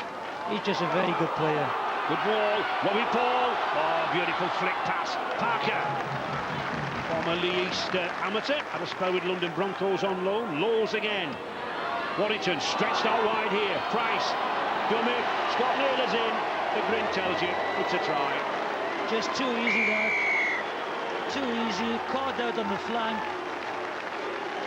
The pounding down the middle. The use of the Bradford forwards. Sucking in the Warrington defenders. Simple play. It's a lovely pass by Price. Is this a forward pass? Well, he's in a fantastic position, Connolly, so play on. Ball comes out. It's a quick play of the ball once again. You go there. That's a lovely pass by Price. Everyone goes for the dummy and Naylor just rolls over.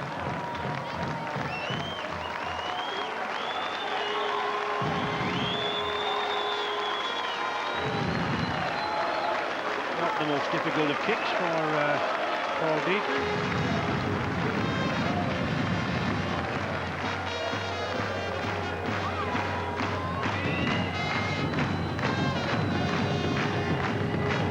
Happy. Expected to be involved in the Bradford club shop too over Christmas. Good goal. 2 points. This is just the finish of that move. Forshaw first of all. Lovely pass. Quick hands by Price. Watch. Take it. 2 steps. Give it. And watch the drift defence. They're all going across. Breers. Wood throws the dummy. Thank you very much. Easy try.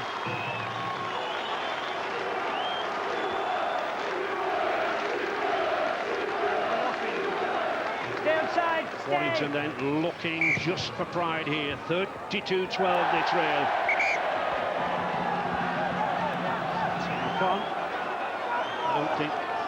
I think Jamie Peacock realises, I think he does, but he tries to work a flanker. Came up his hand, up his chest, and knocked on. I hope he realised it was a knock-on because it was very clear. Harvey run through, didn't it? Less than 10 minutes remaining then here at Witherspoon, and looking at that score, could possibly the last time our BBC TV cameras visit this famous ground. 1883 they've been playing here, 120 years, and very shortly to move more into the centre of town. A new 14,000 all-seater stadium to be built for the 2004 season. This ground's seen some wonderful players. The great Brian Bevan, Harry Bath, Jerry Helm, John Bevan. Can they pick up a try here? Jonathan Davis too, yes, I nearly forgot him. Oh, could I? Oh, could I? Easily forgotten.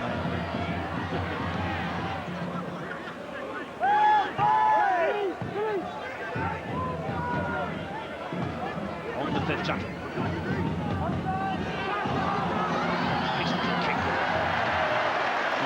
But it was well taken again. Carl Pratt's had a good day week for Bradford, I think, Jonathan. Yeah, he's come in. I was talking to Michael Withers earlier, and you know, when everyone's fit, it's going to be a very tough competition for places, and I think Carl Pratt might be utilised as you know, a hooker. They might bring him on like late in each half to give James Lowes a rest. The main thing now is that he's happy. He wasn't happy at Leeds.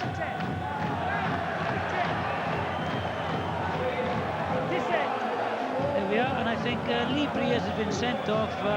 Sin bin for dissent. Connolly's had enough.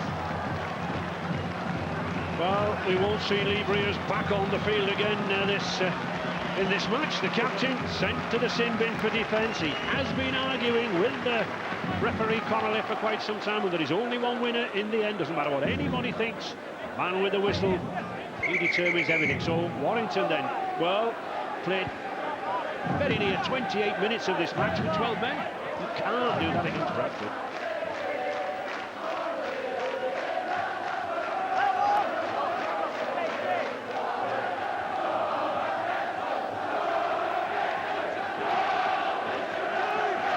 Back in the action. Robbie Ford. Mike Forshaw had a terrific game. Good blow up, and it was a good pass. Just couldn't get the support there. It was well intended. James Lowes. Scott Naylor. Good last-ditch tackling here by Warrington. Not surrendering. Robbie Paul. Off he's in, good try, and the ladders deserved it. Yeah, delighted, but the ball from Robbie Paul was on the button on the outside of the defence. That was a difference. He's been involved in everything, Robbie Paul.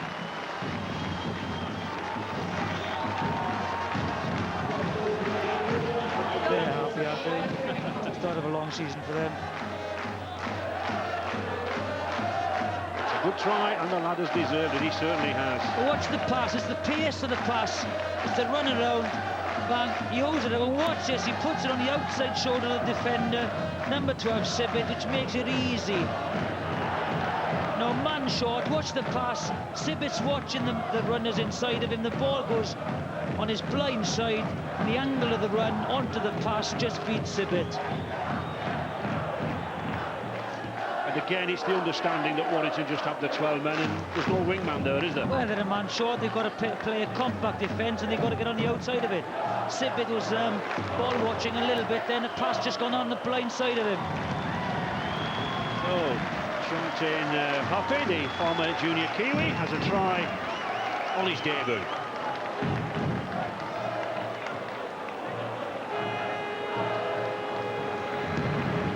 Hardly a breath of wind, and nothing troubles him. 2 more points for the youngster Deacon, full of confidence now. He's had enough practice from that spot, hasn't he? I think that's his 3rd kick from there, so he had to get it right sometime. And here we go, lovely, holds the defence up with a run around. And there we go, just gets on the outside shoulder with an extra man.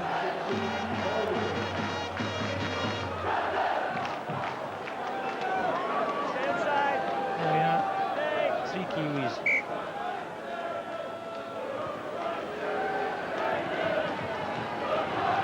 Convincing victory then here for the Bradford Bulls, and well, there's still plenty of time to get a few more points. Lee Breer's not very happy with this afternoon, but there'll be better days. Lee Radford, he's lost that ball.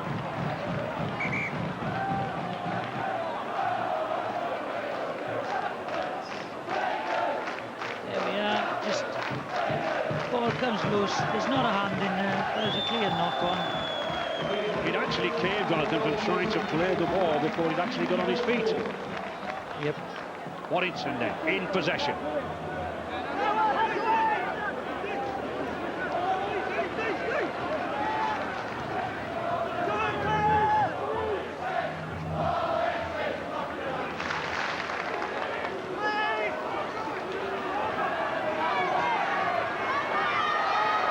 Paul Burns. He's had a good game, the Warrington second row. Never shirked to run, pulled off plenty of tackles.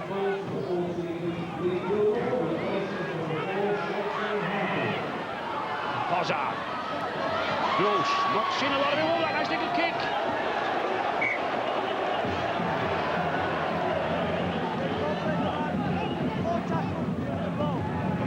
The ball fed the man. There we are, look. A little bit of an overlap. Little kick.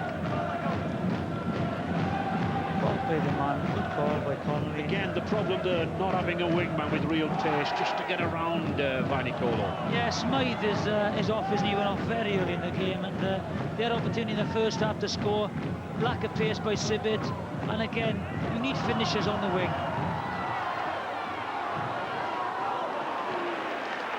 Warrington still tackling determinedly.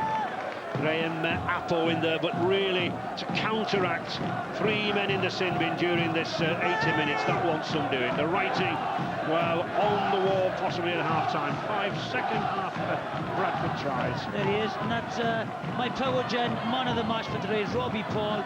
He's been involved in a lot of the best moments of Bradford, scored the first try and set up a couple of others. Happy's played well as well, but so has Fielden. But Robbie Paul wins my vote.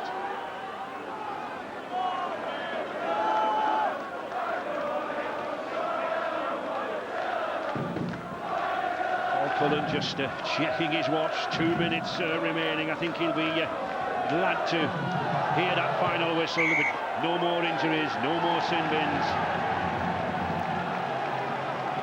Been a hard afternoon for the Wolves. Off the toes, Judge. 4 tackle. The Bulls really confirmed the outside. 2-1 odds to reach the final, and well, Lee Breers probably knows why Warrington, but it's 100-1. I think, you know, we were here last year when Saints rolled over them in the Challenge Cup. I think they're far more organised and committed this year, so they will offer a lot more in the Super League this year.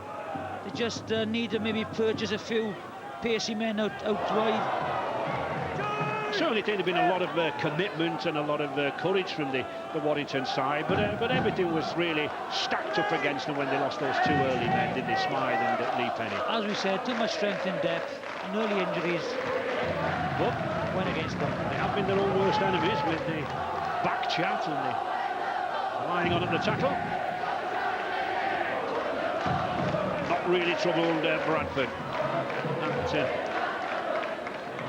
morale back in the camp at Odsal. They do seem even more committed than ever to me, Jonathan. Well, you know, disappointment of last year. Disappointment of last year, you know, really shook them up. Too confident when they played Leeds. So they really want to go to Cardiff this year. There's the forward pass. Nothing really has gone for Warrington in the second half. 14 points for Paul Deacon, 2 tries for that big man there, Leslie Vinicolo. It's all over. All over. Bradford the winners, and no doubt the rest of the clubs watching this will be hoping to avoid them when that draw for the 5th round is made on Monday night. Convincing performance by the Bulls, but I think, Jonathan, they really were helped by the indiscretions of that Warrington outfit. Yeah, I think if you've got a decision one against someone, they drop the chins a little bit. You've got to just keep on playing. But I thought the Bradford forwards slowly took control of the game. Went forward well, you know, he was very, very strong going forward in the second half, thoroughly deserved it. And I think Harpy is going to be a big influence on this season with Vinicola, a bit of craft and creativity in the centre. So I think Bradford have started this year where they left off last year. I think we've got Brian Noble, a successful coach down there, Windy. Brian, a decisive win in the end, but was that a true reflection of the game, do you think? I think it was, second half especially.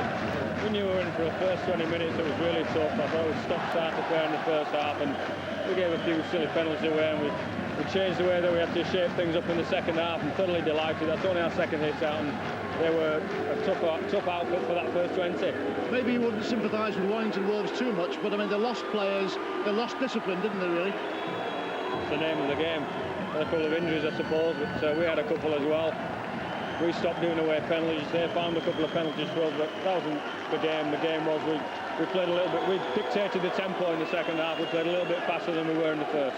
Interesting tries. I mean, a spectacular one from Leon Price, key one from Robbie Paul, but 2 from Leslie Vinicolo. Strong boy, isn't he? I wouldn't like to stop him. You need to take a few fans with you to try and stop him, but I'm delighted for the players. I thought they were fantastic, you know, right the way through.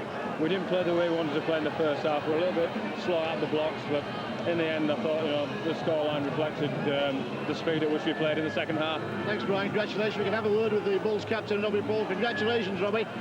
You win the draw for the next round. Would you say, really, that you're going to have to lift your game beyond that to make much more progress? Definitely. You know, there's a lot of stuff to work on, as we showed in the first half. It's quite hard to come to a place like this and get behind. We've got to be a little more disciplined, but in the end, you know, our true strength showed through, and it was a good win in the end. Early season, you've got to be happy with the way things worked out second half. Look good. Definitely. The boys are looking strong, they're feeling strong. We can work on a little bit of skill stuff. That's a good thing for us, you know. We've got a lot to work on, and it'll be all right.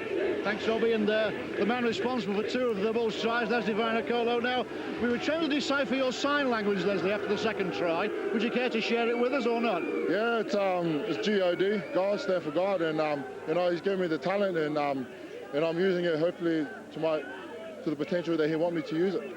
Well, God-given talent may be, but I think those 2 tries down to your immense power and strength, perseverance as well, really. Yeah, we've been working on our strength in it, and it goes to our coaching staff in there, and yeah, I'm pretty happy where I am, so just work on my fitness now. Congratulations, Les. Thanks very much. Thank you. Leslie Vinicolo helping Bradford into the 5th round of the Challenge Cup. Adrian Morley has been watching that with us, along with Bradford's Michael Withers, and it was just as you predicted at half-time. In the end, it was comfortable and fairly classy from the Bradford point of view. Yeah, it was a pretty good dominant second half.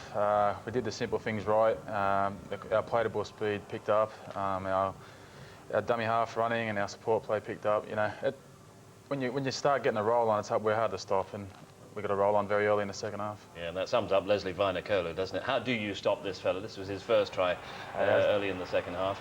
And a lovely offload from Happy here. Yeah, Chantain puts him away well. He's still got plenty to do here. Sid Domick, you know, he's a good defender. He pushes him aside, and then Lee Breers, he's not going to stop him from there. He's just too big and too strong. And after that, Vinicolo and Bradford were unstoppable. Adrian, this was Leon Price's try from a range of some 56 metres, and he is, in a different kind of way, also unstoppable. Yeah, no, it's a class try from Leon. You know, he beat 3 players there. He's great footwork, and you know, not many people can score tries like that. And then this fellow Vinicolo again with. Well, this is Price from another angle. That wonderful 56-metre run. Yeah, he just picked his time well. Come on, charging onto the ball. You know, beat a couple of would-be tacklers and straight through, and he's a very quick person. Not many people will catch him when he's in the clear.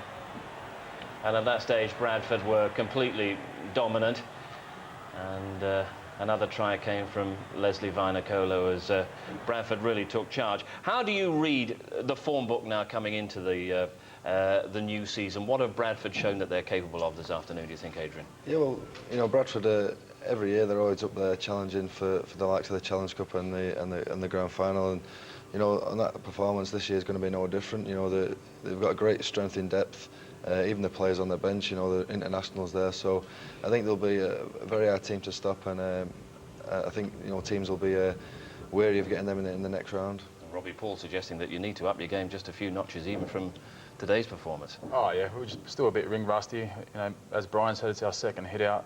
You know, we know we can play much better than that, but you know, once you do the simple things right, you can play on the back of that. And we'll take it away, have a look at the video and see what we've done wrong and what we've done right, and we'll get better. Did quite a lot of things right today. St Helens first for you in Super League. You'll be fit and back for that? Oh, hopefully, yeah. We're looking at that, getting back then. It'll be hard to get in the team in that performance. But yeah, looking forward to that game. You know, should be a good game. Yeah, grand final's a good game, but it's a new season and we could try and keep our run going. And of course, Adrian, on Friday you've got St Helens for Sydney City Roosters. Your side at the moment in the World Club Challenge at Bolton. Will you have the measure of them, do you think? Well, it's a tough one. I mean, on paper, I think we've got a fair side, but it's how the boys react to the conditions. You know, half of them have never been to England and experienced this kind of weather, but if they can get their head round, it's going to be cold. I'm sure we can do okay. But you know, I'm excited. It's a new thing for me playing in this World Club Challenge, and it'll be a nice to say when I finish playing I was world champion. So you know what, I'm looking forward. Yeah. Good to see you back in this country, at least briefly. Adrian, thanks very much. Best wishes for Friday. And thank you too, Michael Withers. Reminder that earlier on, in the first of the fourth round matches that we brought you live this afternoon, terrific finish from Wakefield, a late try from Savata Boer, giving Wakefield victory over Castleford by 20 points to 18. So along with Bradford. And Brian Noble has joined us as we look down into the depths of the dressing room here ahead of the Leeds Rhinos taking on London Broncos this afternoon. Brian Noble, the Bradford coach, is with us. And how do you read this one, Brian? Well, I think Leeds are the hot team at the moment. They've started really well. I think London, in all fairness, will show a lot of enthusiasm. They've got to do to compete today, but Leeds are running hot in their early season form, so I think they're going to the game favourites. It's going to be a tough ask of London, but they're a durable team and they pull a lot of surprises out. But my goodness, breathless stuff, wasn't it? And Franklin's Gardens, Jonathan, could red be the colour here this afternoon as well? Well, I think the talking point of the Union, very briefly, will be that uncontested scrum. I don't think Leicester will leave that go. Talking about this afternoon's game, I think expectations are so high in Leeds at the start of every season. They will come, you know, out firing, and Dennis Moran isn't playing for London Broncos, and he has been a key figure for them, so you've got to favour Leeds very strongly this afternoon. And always one of the intriguing aspects of this, it's so early in the season, so difficult to read form and read potential of these sides. Well, if you look at what London's come up with over the first couple of games, you'd say it's no chance dance for them this afternoon, but they'll certainly turn the tables on that early season form, and Leeds are hot. You know, they've scored a lot of points, they've looked fantastically well, fantastically fluent, they've got some talent right throughout the team and speed, so it is a tough ask of London, but I'll be a fool to predict against them. As the two sides make their way onto this Headingley ground, you get the feeling also, Brian, that from the Leeds point of view, there's a tremendous amount of expectation from the huge support that they always get here. This is a season when Leeds must deliver something of some kind. Well, they've had that kind of mantle to carry for the last 5, 6, 7... All the time you talk about Leeds, they're a big club in rugby league, and their expectations are high, and none so more than this year. And they've recruited very, very well in the off-season, and they look a really solid outfit with all the